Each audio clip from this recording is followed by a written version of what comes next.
These men are the last of their kind, men of the wind ships. When they were young, they worked in a trade centuries old and steeped in tradition. They were the skippers and crews of the trading ketches, which struggled to earn a living through the 1930s and 40s as the motor truck gradually stole their trade. They became dinosaurs of an obsolete technology as the world of steam and the internal combustion engine slowly overtook the age of sail. The era was drawing to a close on the small craft, which had evolved over generations for trading out of Hobart.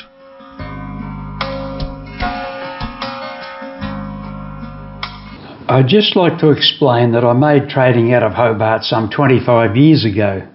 Sadly, all the people in it are long gone. I gave the copyright to the Maritime Museum of Tasmania. With the sales of DVDs falling through the floor, it's with their permission that I added to my YouTube channel. Don't forget to have a look through the museum when you're in Hobart. I guarantee you won't be disappointed. Anyway, on with the show. I remember them as beautiful, beautifully built vessels, beautiful to look at.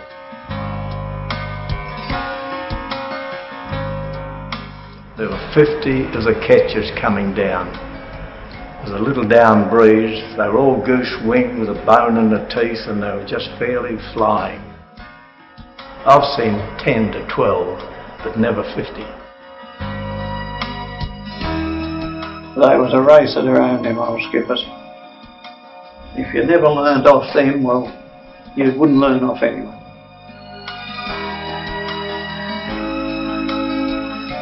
You had all the ketches so busy with timber, firewood, coal, gravel. It was a hive of industry at Waterfront, and now it's all gone.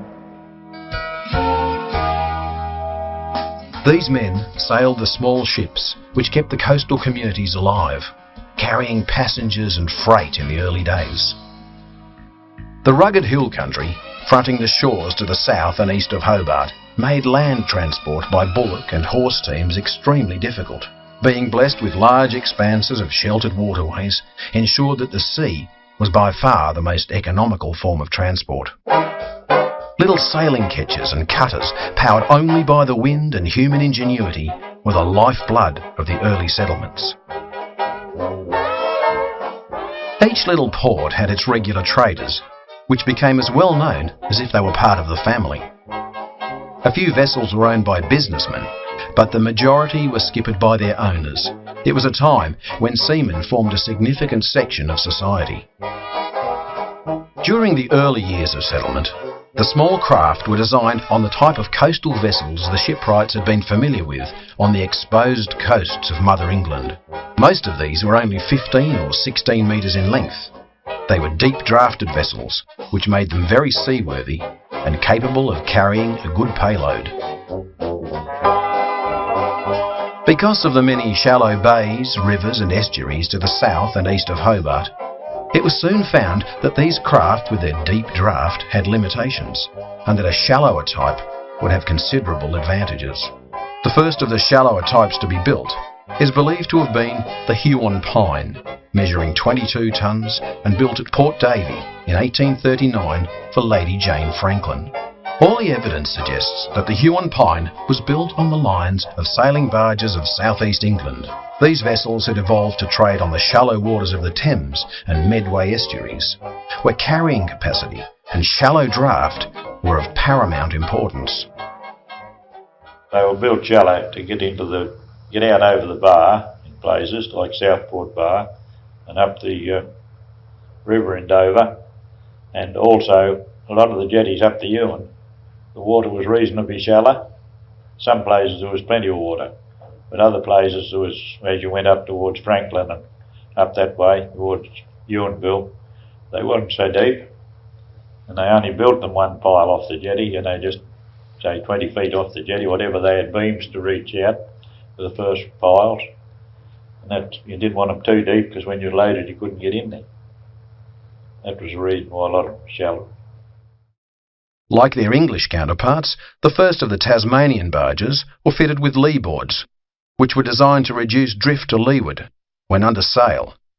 But by the 1860s, the Tasmanians had adopted the more efficient centreboards. And if they didn't have a centreboard, they wouldn't get to windward.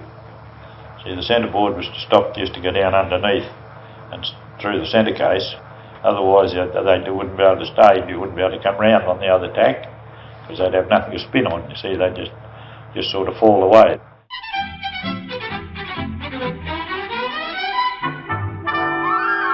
Just as cars have evolved and improved over time, from the T-model Ford to the sophisticated machines we have today, so did the Tasmanian sailing barge evolve over a period of 80 years, from the bluff-bowed and square-sterned Huon pine to the attractive and graceful craft built up until the 1920s. Attractive as they became, the old terminology still prevailed. One family I remember well, of course, I've always mentioned his name, is Walter Blewett. He had 5 sons, and they all became barges, as they called them. Not known as sailors or anything like that. They're all called, somebody say, "What do you do?" "Oh, I'm a bargie." I detest that term of a barge. When I think a ketch, a beautiful thing sailing along, all sails set, and they call it a barge. Never in your life. A barge, in my books, is a square-handed thing towed by a tug. Always identified as bargeman. But as you go on and when you read about the barges in England, they're an entirely different thing. See, that they're in England they're mentioned as ketches, and I think that it was only in the later years that this ketches come in. We was all bargemen them days. We classified ourselves as bargemen. Where they ever got the barge name from, no way. They were ketches, trading vessels, not barges. It's doubtful that any class of commercial vessel in the world was sailed and raced more keenly than the Hobart trading ketches. Spreading their huge jackyard topsails, they competed at organised regattas for considerable prize money and a silver cup. The trading vessel race was a feature of the Royal Hobart Regatta for over 100 years. Well, regatta day come, well that was always a big day for us younger fellas. If we was lucky, they'd ask you to come out. If you're a mug, they'd put you on the centreboard. And they was handled and chained, work again. As soon as you got close haul, down centreboard. As soon as you got off the wind, running down, up centreboard. Because they'd shake and shiver and rattle, and of course you couldn't get through the water as quick. Some of them centreboards were 3 and 4 inches wide. And regatta day was always a big day. If you was lucky enough, old Teddy Brooks, he'd always give me a place. Number 1 jib, I think, out of jib, I'd have the sheets of that. And I can hear him now, "Leo, Leo," because that's when you was going around. And, that was a big day, and there'd be the Ewan chief. And, every yacht in that could rouse up a set of sails, they'd be there. Ewan chief, May Queen, Lena. Lena would always clean us up. Nothing would beat her. Not in that class anyhow. When the old working boats she was a yacht amongst tubs. And big day out, have a few bottles and get back in the pub of a night time and talk her over. Be a fight or two over it. Around the pubs at the wharf. By golly, some of them took it seriously. The ones that could afford it, they'd slip their boats and blacklead the whole under surface of the boat, so she slipped through the water better. Some of them had special racing sails, and as I say, you did not use the mizzen jackyard topsail on the river. So you used to have to set that alongside the wharf, and you'd set your mizzen up and you'd go aloft and secure the jackyard to the gap so your mizzen topsail would set correctly. But it was a big thing, by golly, there was some competition. Old Walter Blewett, who was, you might say, my mentor, and his 3 sons, they used to race with it.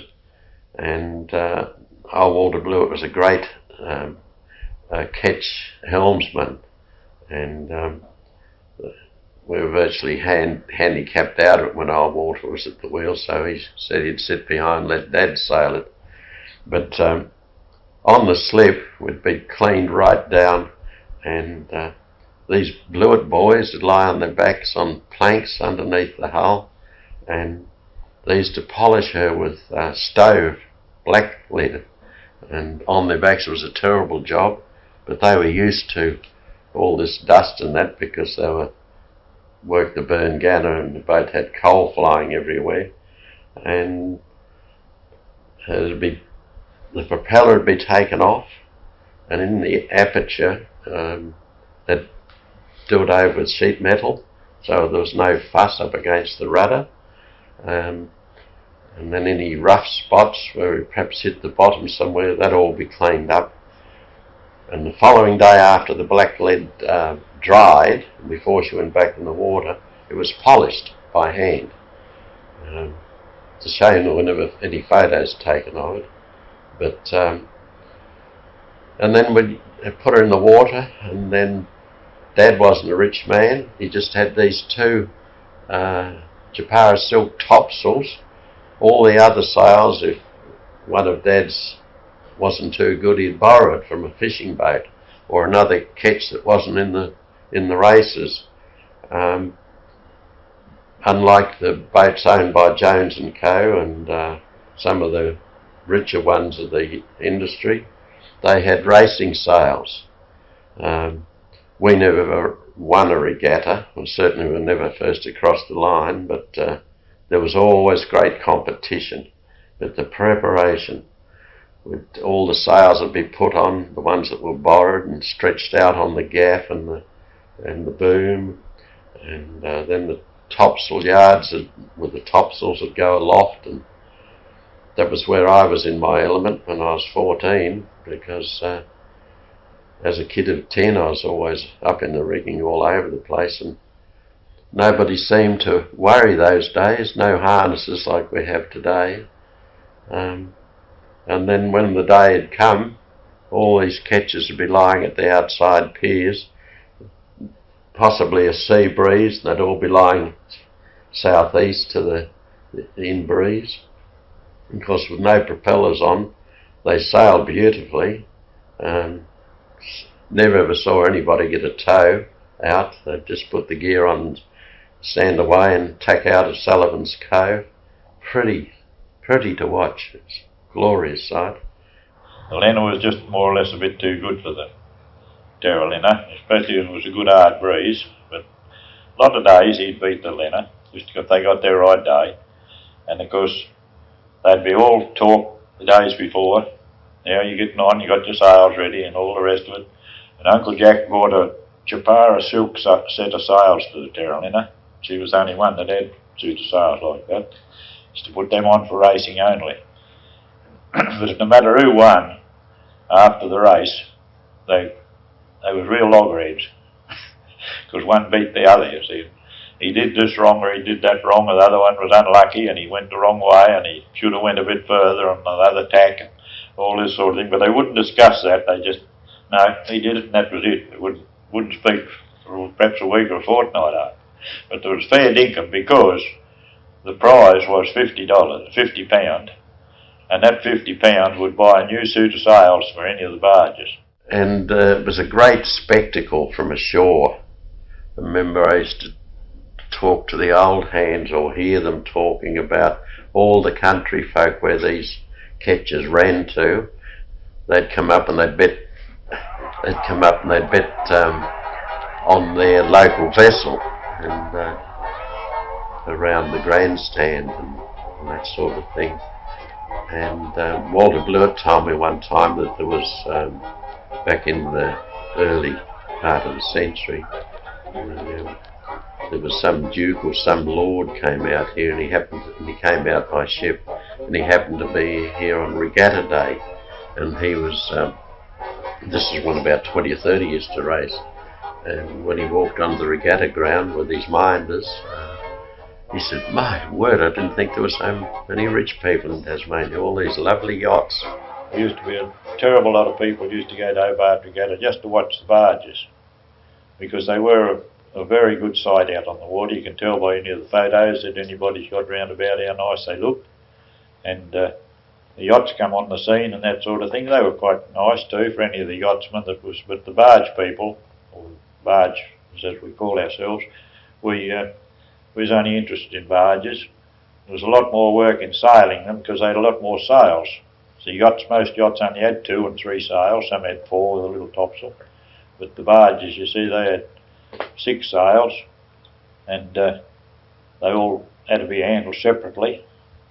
And when you see them out there sailing and that sort of thing, when they finished, there was a lot of interest went out of the regatta, I know.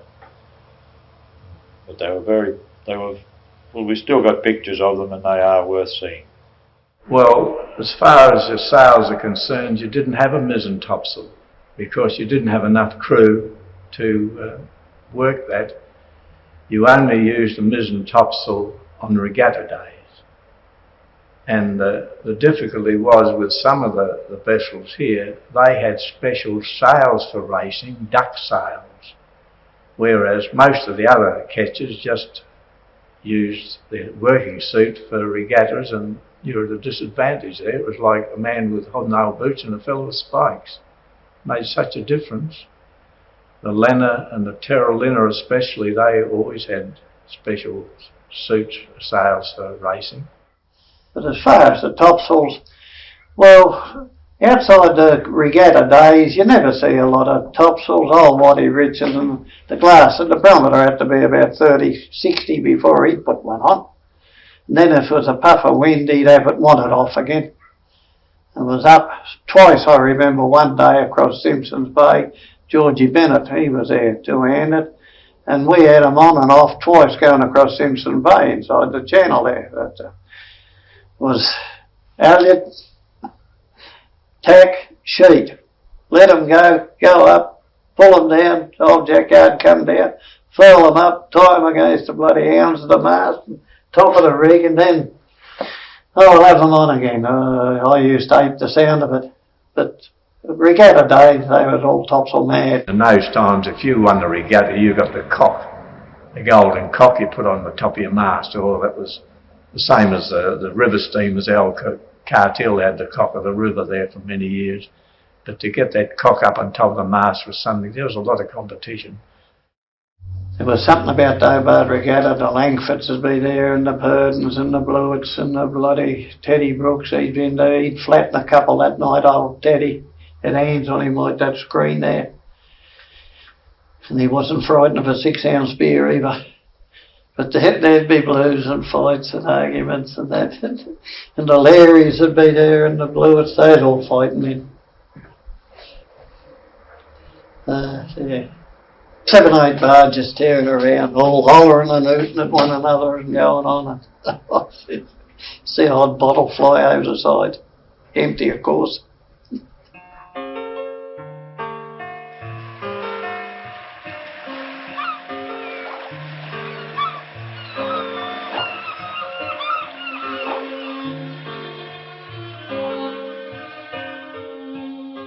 The sheltered bays and inlets to the south and east of Hobart equal anything in the world for their beauty and fertility.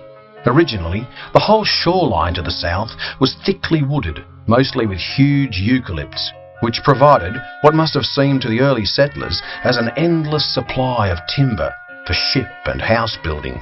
Gradually, the forest was cleared for orchards and grazing. In the early days, there were no roads. The first road in Tasmania was from Hobart to New Norfolk. The people went into the bush and split timber, and particularly palings. A lot of the old houses were built out of palings. So the people went up the shallow rivers and they'd clear an area by falling the trees to start farming. For instance, up the Huon River, they used to go way up above the bridge there. So the vessels had to be very shallow, even here in the Derwent going up to New Norfolk. The barge was to the settler what the delivery van and semi-trailer are to the people of today. A reliance which continued in some areas right up till the end of the 1940s. People don't realise just what a vital part of our history the river trade was, especially for the catchers. They were the lifeblood for so many small communities. As late as 1946, people had asked me to do shopping in town for them. That was their only means of communication. You'd take groceries, fresh fruit, because there were no lorries in those days. When the barges came in, they brought the supplies from Hobart for the mill itself, which we had, I think, about 8 or 9 draft horses, and they had to have food, so there were chaff and oats and everything that we needed for those horses. Also, the material for works of the mill itself, like gas cylinders for oxy-welding, for repairs to the machinery, anything that we needed, fuel, all that sort of thing. Fuel was brought in the drums, and also the provisions for the shop that we had to supply the men that worked at the mill with their food. And it was quite a big thing when the barge arrived. You'd see it, the sails coming round the point there, and everyone was ready then for when the unloading started to cart the things to their various places. Murray Harwood, born in 1910, remembers how important the sailing barges and little steamers were to the farmers of the Geeveston and Huon area in the 1920s. One man he remembers is Sam Purdon, skipper of the famous Wilson-built barge, Lenna. Yeah, well, the Lenna was the main barge. Yeah, I can always remember that. The chap that used to skippers, and he had two or three crew with him that used to work with him.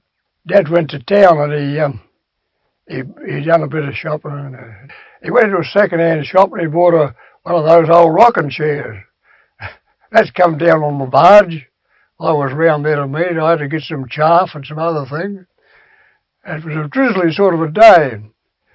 And poor Sam, he was sitting there having his lunch, the fire thing going on the deck there. And he was sitting on this, he got this armchair, this rocking chair, and he was sitting on that, having his meal. I was 14 when I left school, and I started carting apples down to the barges, the Lenna Jetty Wharf, 40 cases on a spring dray. Terrible lot of chaff used to come down, because it was all horses those days. And they used to bring a lot of chaff from Hobart. They didn't grow much chaff and that sort of thing here. It was all brought down. During the latter part of the 1800s, small steamers began to take some of the business away from the barges. The steamers could run to a regular timetable, regardless of weather, and soon took the bulk of the passenger traffic and the more perishable cargoes. This left the barges with bulk freights, such as timber, firewood, sand and gravel. Chesterman's mill at Ramanier was one of the many that relied on the barges. John Casey's father was manager. When we was kids, we lived above the mill. We wasn't even allowed to walk down past the mill. Regulation, there wasn't any kids, wasn't there? We could walk down around the road, but it was nearly always sent down. It was, I see the barge coming. And the coot was about, because they always had quite a few laying on the deck. They'd pick them up coming up from the Loon River, or we're down the channel or something, and we go down and get a coot and bring home. This was the delight coming up here early of a morning, especially of a frosty morning and the sun starting to come through. It was a delight. I was very, very fond of Ramanier.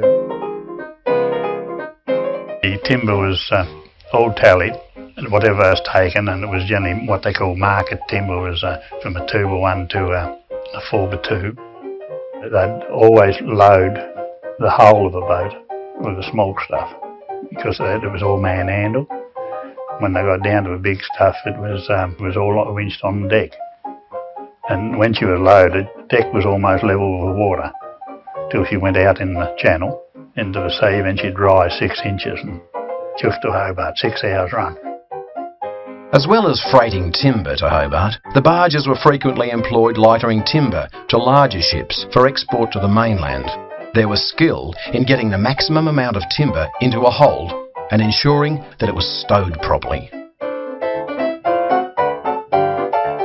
They'd sling the timber down and they'd have a couple of chocks. And they'd drop the sling on the chock. The man could get hold of the end of it and pivot it around, save him picking up and carry it. He done everything by leverage way.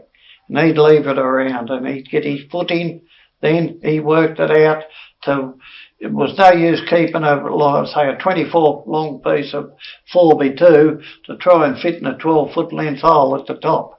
He used his own judgment and he more or less knew. He knew what he'd be loading that day and they'd have a fitting. You wouldn't get a mouse in between it, mate. They was masters at their craft.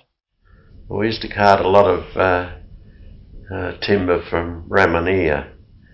I remember one time there used to be an enormous ocean jetty at Dover, and we used to cart from Ramanuja out to the Dover Wharf or Port Esperance. We'd go down there and perhaps do 4 or 5 trips, cover this jetty with timber for interstate steamers coming in to pick it up.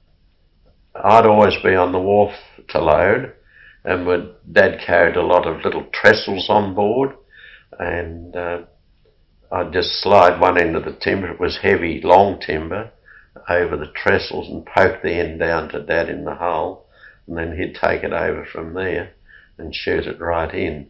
Had to be packed very tight, not only to get as much heavy timber below as we could, but when she was full and poked in tight underneath the deck beams, Dad'd have to put wedges in, a piece of timber, short piece of timber under the deck, and then a wedge between the timber and the deck beams, all round the hatchway, because we used to carry, I guess, 12, 14 tons sometimes on deck, and you couldn't expect the deck beams to carry that sort of weight, so it was all wedged up. Otherwise, the decks would sag, and you could see in those days a lot of the boats that weren't wedged up properly and they were sagging along their coamings. Well, crab winch, they'd wind up. They was on old Brothers and that, but the later ones they had a little motor, little putt bloody engine set up under the mainmast. You'd have a wire strop and the derrick and that, and you'd swing them out as you'd swing the timber out. But the early ones only had the little old crab winch that had to wind them. Misery. Tasmania's always been famous for its apples, and most of the orchards were not far from the water. Carrying timber for making apple cases was a seasonal trade, mostly for the smaller barges. One grower up the Ewan, he was Bill James, Castle Forbes Bay, and he used to grow 22,000 cases of apples. He was the biggest grower in the Ewan. Opposite him at Bullock Point there was George Clark. He used to grow 16,000, and the barge only carried 2,500 cases of material, so we had a good many trips. When I was with old Lou Pearsall, he only, at the time I was with him, he only carted box timber, and that was the heads of the apple boxes and the sides. And you picked them up off the wharf, shot a handful, a good handful, was what a man could handle, and you shot them down the chute. It was a wooden chute. The man working down the hole, stowing the hole, he'd come and pick them at the end of the chute and stack them in the hole, nice and tight and that, so they couldn't get away. They sods of things handled, especially the ends, because they were docked off and they all had splinters. But we'd come back to town, and of course the opposite thing. Joker in the hole, he'd pass them up on the coamings of the hatchway. The boy on deck, he'd pick them up and walk them and put them over onto the wharf. And the fellow on the wharf would take them and stack them, generally the skipper. He'd stack them on the wharf where the trucks and the horse and carts could pick them up. And they'd take them to Jones & Co, because that was a big jam factory then.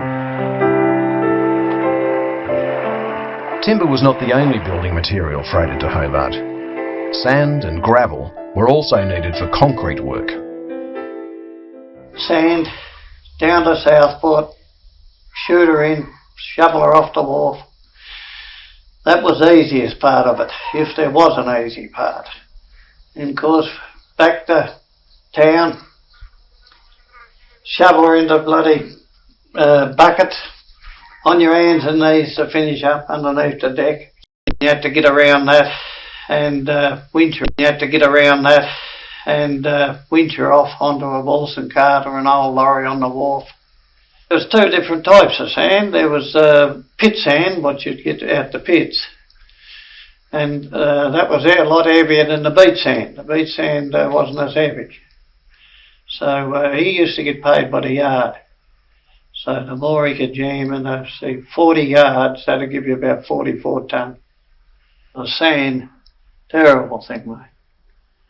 In fact, I don't care if I ever see a beach. I see enough sand in her. The barges kept Hobart fires burning for 100 years. The cartage of firewood, known as wood hooking, was the lowest of the barge trades and the least well paid. We did it in lots of places. When farmers were clearing the land, my father built a special boat for it, this punt.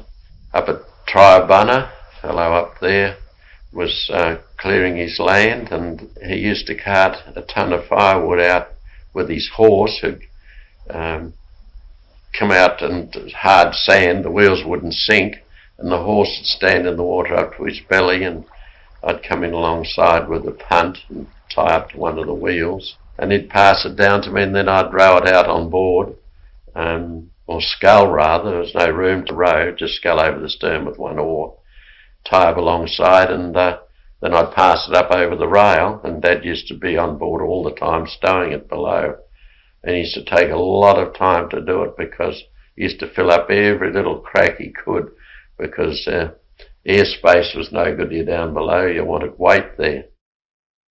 Load the punt up, take it out, put it alongside the barge, unload the punt onto the barge, ashore again, load up the barge again, as much as you get on it. One chap would be forward with a paddle, rowing, and the other chap would be aft, sculling the thing along. All right, as long as it wasn't too rough. Got a bit rough, you had to throw a bit over the side sometimes. You couldn't get the water out if you wanted to. The barges began to be fitted with engines in the early 1920s, but they were very low horsepower, just sufficient to push a vessel in and out of the dock and up a river. Many of them were old car or tractor motors converted to run on kerosene. By the 1930s, little had changed. A 60-foot vessel, ketch rigged, with a four-cylinder rugby in it. You could kick out as far as they'd go. Any headwind, well, you'd have to stand on the wind. Sail up as soon as you got out the dock. Up mainsail, up mizzen, round up head sails and away. When the motor wouldn't start, rivers had to be negotiated in the time-honoured method of poling or kedging. We used to carry 2 poles up in the main rigging, and they were about 30 feet long, saplings, and you'd pole her down the river. I remember one time we were poling her up the river early in the morning, steam rising off the water, and you'd have to roll your sleeves right up to the shoulders, because when you put the pole up to push on it, the cold water would run right down and under your shirt. Your hands were always black. There's nothing you do about it.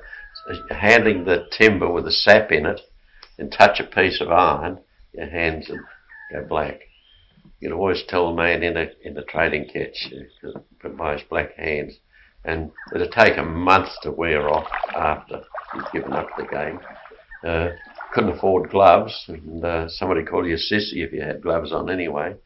So we'd quite often have to pole her down the river fully loaded, and with the weight of the vessel and the timber, she'd probably be nudging 60 tonnes.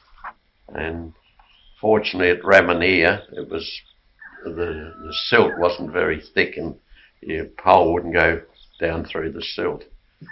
And then when Dad thought you'd have enough room to put sail on, we'd put it on, always a morning breeze. We'd never leave with an in breeze.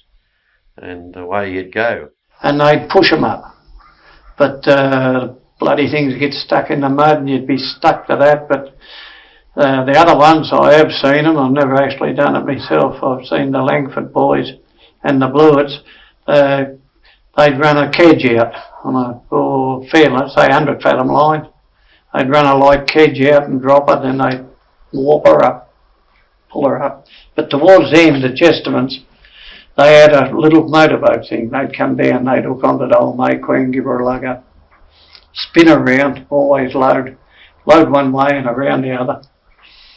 Load on the port side with your bow in, and you spin her around and buy out and load into the starboard.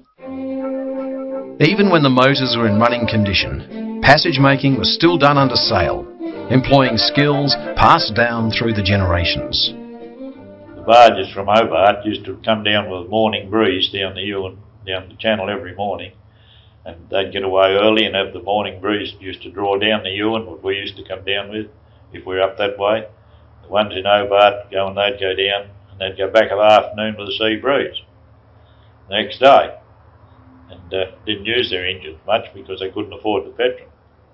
In fact, they wasn't happy if the engine was going, I don't think. They used to like it quiet and hear the water slipping by them.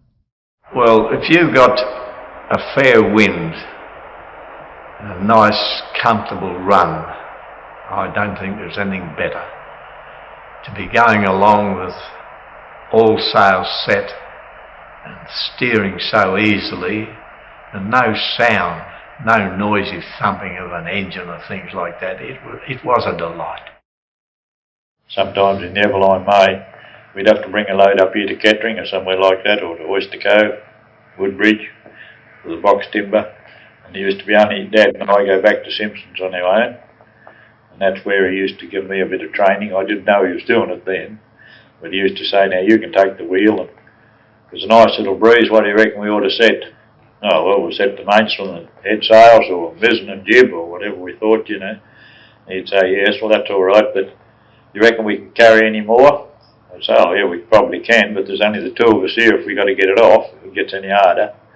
And I remember him saying, well, you're looking ahead, that's the way, think of what might happen, play safe, because we've got no ballast in, we've only got the light barge. You see, when they were light, as we called it, with no ballast at all, they were pretty ticklish, some of them. You got to watch what you're doing or you'd capsize them, right? And there was, quite a Burn Ganner and a couple others. They capsized a couple of times in the channel here. It wasn't bad management, I wouldn't say. It was just bad luck or something go wrong. Main sheet got jammed or something like that and you couldn't ease it up and you wanted to. As you'd get jammed, you couldn't lower the peak of the mainsail if you were running. Got hard behind you, you'd have to lower the peak down a bit. Sometimes if you didn't lower it right, or tighten your bang, that was another thing from the end of the gaff to the mast to get the gaff back towards the middle. Halyard would jam in the jaws that went round the mast and then you couldn't get it out. But you was trained to all these little things. You had to know, just what to do, and it was no effort. You'd go and do it. The same if you had topsails on and that sort of thing. You had to take them off and get up and stow the topsail up the rigging. See, that was just the way it was done, the way you was taught to do it. There was no trouble, no danger, because you knew which hand hang on with, what to do with the other one. When I took over the Brothers, she had no topmast in. The chap who had her before took the topmast out and took the ballast out. She originally had about 2 ton of ballast in her. And he took that out because she could carry more.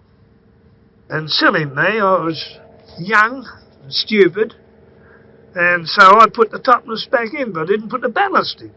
I can remember one time, and it was a nor'wester, fair wind. I only had the mainsail and the staysail on. Jib was furled, mizzen was dropped, and it was blowing, as they used to say, blow the sugar out of your tea. She rolled every time it would roll underneath. You'd wonder whether she was going to come back or not. It almost had me scared. That did. Well, coming out of Fortescue, if you could get it, if you was lucky enough for the wind to come down northeast, you was home and hosed. You was home and hosed. You get out around the lanterns, give it a sheet, run down, round Tasman's, because northeast was a fair wind right up your backside till you got to the iron pot. Then you flattened in, and she was a beautiful lead, about half sheet, quarter sheet. Your booms in over the rail, and you'd lead straight through to Hobart north east. She was ashamed to take the money. When we'd come out of Southport and got up a bit, probably the Mary Ann would be coming out of Dover just in front of us, and we'd have a race coming up the river. Not, no prizes, no nothing like that, but it was always like that. All the bargemen, they always liked to leave Hobart together, 2 or 3 of them, and race down to where they were going. Do the same thing when they were going back, and it didn't seem as far because it was so interesting, and that's how we learnt to sail, to make sure our sails were set right. When was the right time to ease the sheets a little bit, to get more pressure in the sails, to pull the sheet in, whichever we might need. And that was very interesting because when you're only young, most of the bargemen was like myself. We started off like when you left school, and that's where you stayed. Dad was at the wheel. We was going up from Sloping Island up to Tiger Head for 7 Mile Beach. It was northeasterly, sea breeze from the northeast, and the Hobart's at the topsail on. She was a fair breeze, and I laid down by the main sheet in case Dad wanted it eased if there was too much, and I went to sleep. You'd think it was beautiful. It was. I can even remember it now. Going to sleep with the sun on me back, under the shelter of the boat. There'd be a bit of spray come over now and then. You'd be a bit of light spray. That was one of the best days I've ever had in my life. That was. May Queen was a delight to sail. About half sheet, and you could just sit there with half a spoke. She was a beautiful thing, very easy to handle.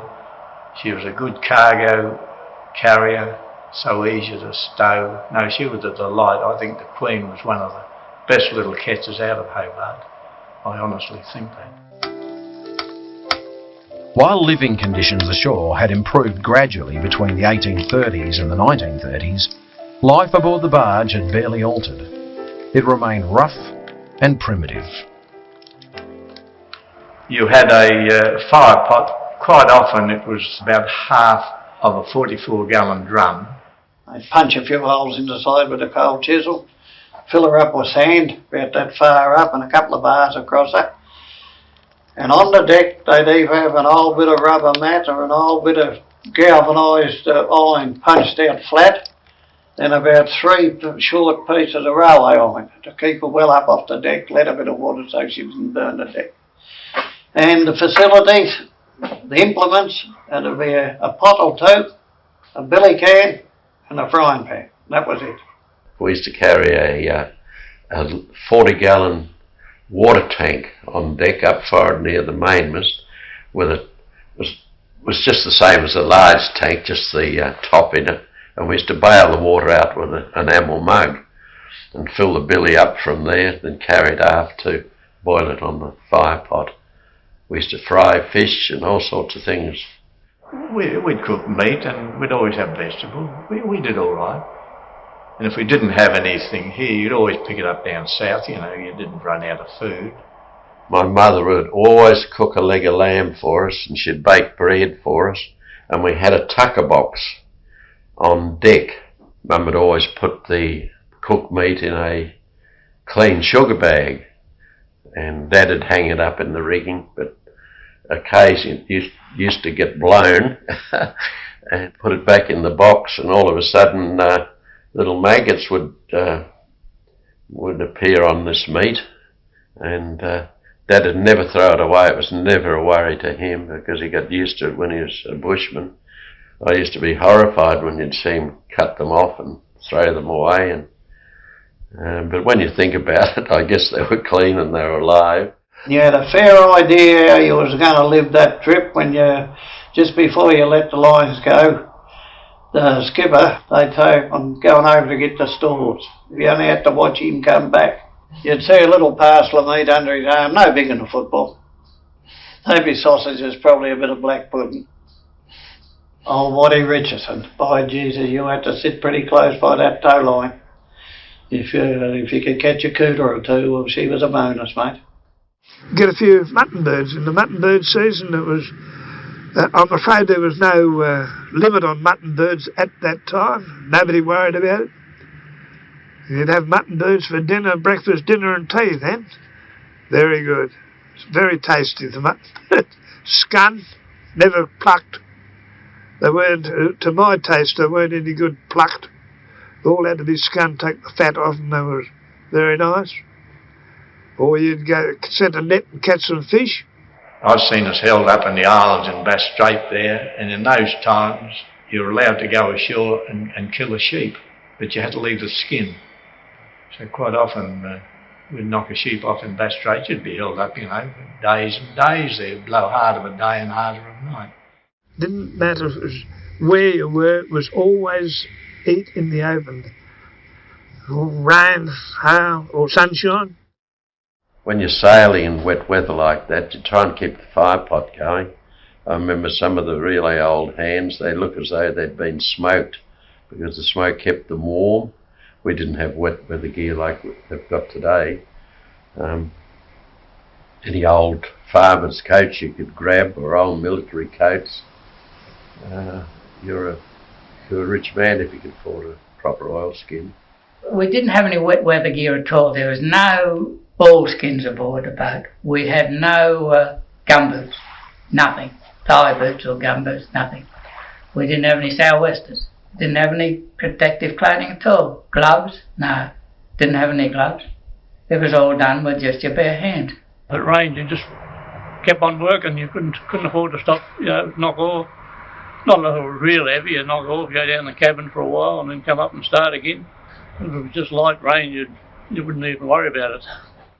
In the winter time, we used to dread going up the Loon River, because once you got up across the big area, Ida Bay, I've seen us going through ice settle on the river there, and yet it was a tidal river.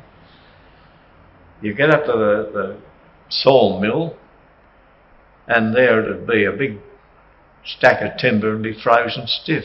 You'd have to get a spike to break the timber so you could unload it, to load the ship. And no gloves in those days, it was barehanded. I can assure you, I used to hate that Loon River. It was never as cold at Ramanier, but at the Loon River, it was a wide river in places, up towards Ida Bay where they used to get the limestone. To see ice on it, you wouldn't credit it. In Tasmania, a big area like that, you crunch through the ice, it'd be about an inch thick in places. So we used to hate the Loon River in the winter time. We'd leave Hobart here, say at midnight of a night, it'd be freezing. And then get out down the river a bit and it'd be an overcoat warmer. Always seemed warmer on the water. And I always remember when I was with Bob on the Mary Ann, he had a nice old Cocker Spaniel. And of a night time coming up with this dog curled around your back, it was a nice warm night at that wheel, I can tell you. Yes, he was good. When the barge was loaded, especially the Everline Mayer small barge, there was only 2 bunks down the forward, just enough room to get down and stand in between. And all the accommodation we had, that was all we had down that end. Down the other end where the engine was, there was only 1 bunk down that end as well. My bunk up forward was consisted of 2 chaff bags, the old-fashioned chaff bags then, emptied, filled up with straw and pulled together and sewn around the mouth. That was your mattress, and they was rough. You'd want a shirt on before you went to bed because they was rough and coarse. But then again, see, there was no lights in your cabins. If you had a light, it was an Hurricane lamp, kerosene. Yeah, we had blankets on, that was all. We had a pillow, yes, we had a pillow. No pillow slips, no sheets, crikey. We went along with it, there was nothing else to do, so everyone was doing the same thing, so there wasn't any complaints about it. The main thing is to get on well with other blokes on a boat, and that's your half your thing. If you can get on well with 2 or 3 fellas, you're right. Shipbuilding has always been a specialised trade, but the components and materials required for the construction of a wooden sailing vessel were basic and easily acquired, comprising mainly timber, iron, rope and canvas. All work was done manually with rudimentary tools. Timber was cut and shaped with saw and adze, fittings were made of iron by a blacksmith and sails sewn by hand. One of the most highly respected ship and boat building families are the Wilsons of Cygnet. For 50 years the building yard was on the site of the present day slipway. Noel Wilson remembers how things used to be. Well, in the early stages of boat building here, they used to build the boats in areas where they had deep water and plenty of timber, as close to the timber as they could get because of the cartage of it. And they used to keels. They used to often fall the log, the tree, and split the log out of it. And how they used to split it, they used to bore holes at certain distances along the log, and then it was split between the bored holes. A lot of the other timber they used to do similar, and they used to use the pit saw, have the pit saw out to cut the planks and the flitches. And they used to go into the hills and get the knees cut to shape, growing knees. After the keel was cut and ready and squared up in the bush with broad axes, etc., they used to tow the logs in, or the keels in, with bullock teams to where they were going to build the boat. The keel was usually squared before it got to the yard or wherever they were going to build the boat, and probably finishing pieces like planing, etc., and marking would be done. Then it would be set up on a certain distance up off the ground with blocks. Then the stem would be usually, depending on the shape, whether it was straight or round, would be a piece of flitch which would be bolted on with a 4-foot to hold it down onto the keel. Stern post would be set up as well. Usually the frames were set up first, really. They started building the frames, and then when they got towards the bow section, they used what they put the stem up, and they used the cant frames in the bow because they were on an angle. And down at the stern post, they'd use half frames, one each side, whereas the frames and the body of the boat were put up as one piece. And they were double frames. The ones that I can remember being built were all double frames so as to get the strength. And they were adged to shape, and bevels were all put on at the same time as you were putting them together. After all the frames were set up, and the stem, etc., and the stern, you started planking. We always planked our boats with shutters, every second plank, so that the timber would dry out. Those that were on the boat would dry out while you were doing the other work, such as deck beams and those sort of parts of the boat. And then when the timber was sort of at a stage where it was dry enough, we used to build the shutters, which used to go in between. You get a tighter fit by building the shutters. I remember the Myena being launched. We all had a half holiday from school to come down and watch the launching, and several of us were allowed to go off on them, which was a great thrill. Another trade out of Hobart and other Tasmanian ports, which survived almost as long as the barges, was that of the ketches and schooners, which traded to Melbourne and Adelaide with timber, returning with grain and general cargo. A number of the bargemen alternated from one trade to another. Mandy, she'd have to be the ugliest vessel ever built, if you could call it. Well, she was about 150 foot long, give or take a foot or two. She had about 35, 38 foot of beam, and if you could imagine a box with 4 sticks in it, that was her. 4 masted, fore, main, mizzen, jigger.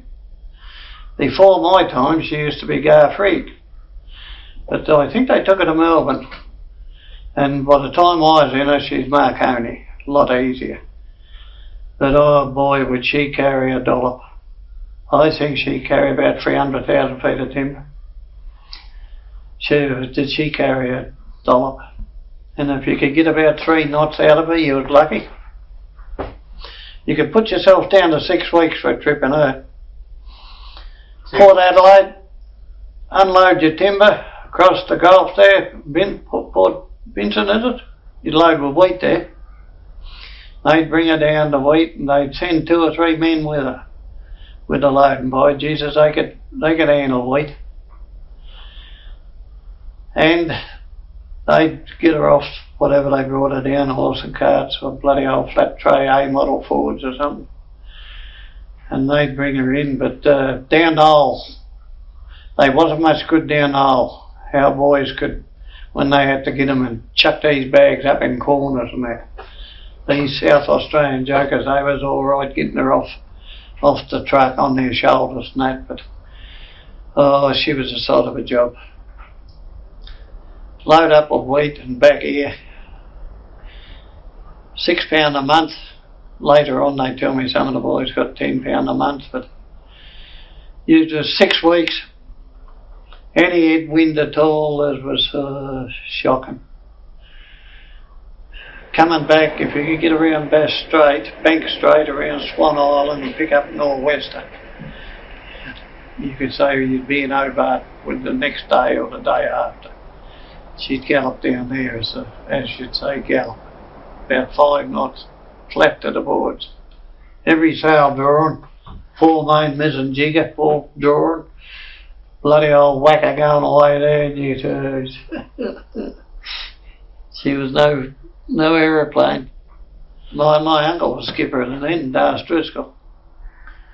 But he showed me no favours, and I expected none. It'll be about 41, 42, I suppose. I wanted to go interstate. I went on to Commandy first of all as ordinary seaman. Now she carried a crew, whereas you could work 4 hours on and 8 hours off. You'd do an hour and 20 minutes at the wheel, and I guarantee an hour and 20 minutes was enough on her. We were out in all weather. There was no wheelhouse on the old Commandy. We struck one bad trip. We ran right back from nearly Kangaroo Island in South Australia way back to Stanley, and I think we put half a Bass Strait through that deck pump. You pumped the full 4 hours while you did an hour and 20 minutes at the wheel, and then the rest of your 4 hours was on the pump. Put muscles on muscles, I can assure you. The Dover was a racing machine compared with the Commandy. Well, she was built decent shape and that. Square and foresail, fore and aft on the rest, main mast, mizzen and that. She'd get along a bit. She had a couple of old grey engines in her. They would plug her along a bit. You'd hear a 10 mile off. Roaring and not going too fast, but well, Uncle Darcy had the Commandy and his brother had the Dover, Eric Driscoll. And I think his brother was there too, Walter Driscoll. There was an old engineer there, his name was Porthouse. He had his nose blew off in the First World War. He was the engineer. He wasn't real pretty. And, but she only ran to Melbourne and that, but if you got out and you had a reasonable bit of a slant, you'd go somewhere in it. But the old Commandy, torture, mate. Torture. With the Dopal, as I say, if you got away with it looking like west, northwest, you'd do it in 2 days. 2 days, 2 and a bit. That was good going. If things wasn't right in her, you'd have, like if you got up there at any inclination, once you got into the straits there, of it being west, northwest for too long, you'd end up back in Kangaroo Bay inside Clark Island. And you'd be there for a week or more. Once they got the anchor down, them old fellas, unless it come in east or south east, you'd be there till it did. that time didn't seem to be that important in them days of them fellas. Well, I don't suppose it was anyway. Not like the mad rush about now. I came ashore out of the commandy after that and joined the Evelita. She was a delight. See her out of water, she had lines like a yacht, she sailed like a yacht. The only thing is that you didn't have so big a crew, so you worked 4 hours on and 4 hours off on the Evelita, but that comfort of the wheelhouse more than compensated for that. We were going across to Melbourne one trip, and at daylight Alma Dopal was on the horizon ahead of us, and that night she was that far behind us. And that's how well the Evelita used to sail. She was a beautiful thing. I spent 2 or 3 years on the Evelita. She was a beautiful thing. We were coming back one night. It was blowing a gale from the west. We were goose-winged and we were just flying. My mate and I was nice and comfortable in the wheelhouse, but the mizzen used to go down through the cabin where the captain slept. And he must have heard a bit of noise down there because he came on deck. Oh, and he panicked. There was this big sea running and we've got a gale of wind. He had the cheek to say, "I don't think you can hold her. I'd better take her." I don't know what he thought we'd been doing for the last 3 hours. He had her about 5 minutes and he jibed the bloomin' mizzen across. Well, we used to have rolling tackle out on to stop a boom coming across. The only time I've ever been scared, I thought we'd lost the ship that night. Anyway, we had to take the 2 topsails in, and I can assure you that going aloft in a gale of wind to take and secure a topsail that's got a mind all of its own, and there's only room for one up there. So the mate and I, we secured the topsail. Down we came. We re-rigged some rolling gear on the mizzen, put her back on a goose-winged course and back to the wheelhouse. Well, I was all ready to tell Simsy what he could have done with the Evelita. It wouldn't have been end on, it would have been side on. But he apologised. Oh, he said, "I'm sorry boys, it won't happen again." See, we were pretty experienced sailors. We'd done a lot of sailing on small craft.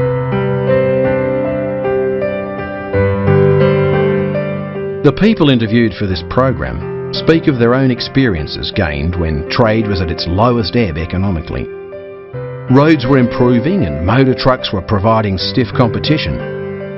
Freight rates were continually being driven down in real terms. It was barging on a shoestring. How tough things were in the Depression times. For 2 years, Dad didn't do one trip in the Spray. All the timber mills were shut down. And on top of that, he used to have to slip her twice a year to keep his ticket going. Well, that all cost money. You had to put her out of the water and anti-fouling. And there was no handout to government in those times. The money that Dad had saved up over the period of years was there to keep the family alive going. It was a family of 9. He was a marvellous old chap, my Dad. Never ever heard him swear. His main and chief thing was that if it was bad, it was a dog of a thing. And the emphasis he could put onto that dog, it was better than his swear word. But never once did I ever hear Dad a thing out of place. You know, he was a good living man, hard working and a good man. We used to take timber into Victoria Dock and the firewood into Constitution Dock. And I remember those days, no sealed roads around the waterfront, and all the timber was carted by horse and cart, and there was very few motor lorries, so there was always the droppings of the horses all around the place. And I always remember the nor'west gales that used to come down a Gale Street, and you had to keep your mouth tightly shut, otherwise you got it filled with dry horse manure. It was an awful job, the dust. What do they say? Hard times. You don't know what hard times are. Load in the dock, pass her in, pass her out, all work, no money, but it was the accepted thing in them times. no money about. Wages were low. Everybody was poor, but we was all happy. That was the main thing. We all had a job. And the more people you work for, the more skippers you work for, especially the catchmen, the barges, the more you learn. If you work for one bargee all the time, you only learnt what he knew. But when you got around the Purdens and the Blewitts, the Langfords, and all them fellas, you had it all there. If you never learned off them, well, you wouldn't learn off anyone. They was a race of their own, them old skippers. Must have some reason. There was better jobs ashore than what there was there.